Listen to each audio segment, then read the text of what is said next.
సామవేద సద్గురువులు ఏమిచ్చారు నీకు? సామవేద సద్గురువులు ఏమిచ్చారు నీకు? ఎందుకు ఎప్పుడు ఆయననే తలుచుకుంటావు?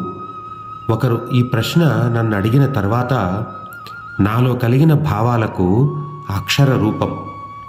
సద్గురువులు నాకేమిచ్చారయ్యా అంటే, అంతరంగ కలశంలో అమ్మను ఆవాహన చేయటం అన్నది నేర్పారు.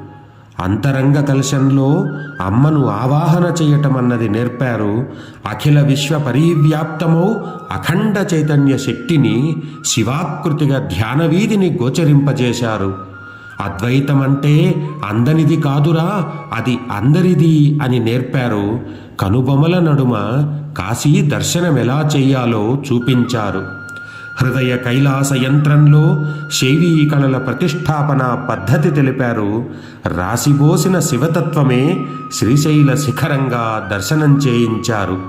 కాళీ అంటే కాటుక కొండ కాదురా, కరుణామృత స్వరూపిణి అని ఎరుకపరచారు. నామ రూప లీలా తత్వ వైభవాల మర్మాలను విప్పి చెప్పారు.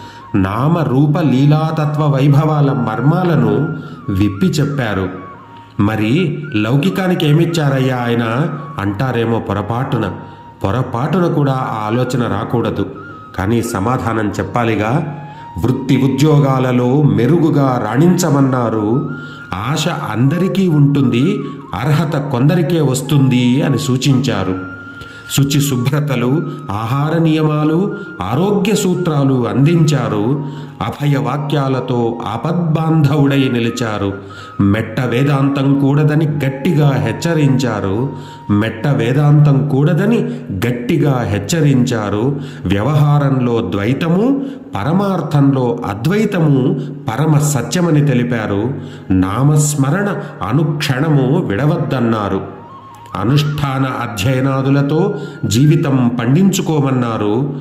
అనుష్ఠాన అధ్యయనాదులతో జీవితం పండించుకోమన్నారు. దేశ ధర్మాలే సర్వోన్నతమని చాటారు. దేశ ధర్మాలే సర్వోన్నతమని చాటారు. జీవుడు ఇహంలో ఎలా ఉండాలో, పరానికి ఏమి చేసుకోవాలో చక్కగా తెలిపారు. జీవుడే దేవుడయ్యే రాజయోగ మార్గాన్ని ప్రబోధించారు. జీవుడే దేవుడయ్యే రాజయోగ మార్గాన్ని ప్రబోధించారు.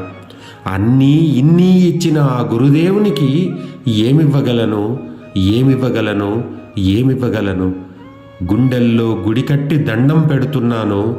గుండెల్లో గుడి కట్టి దండం పెడుతున్నాను. ఏమీ ఇవ్వలేనని తెలిసి. సర్వం శ్రీ శ్రీ సామవేద సద్గురు చరణారవిందార్పణమస్తు. స్వస్తి.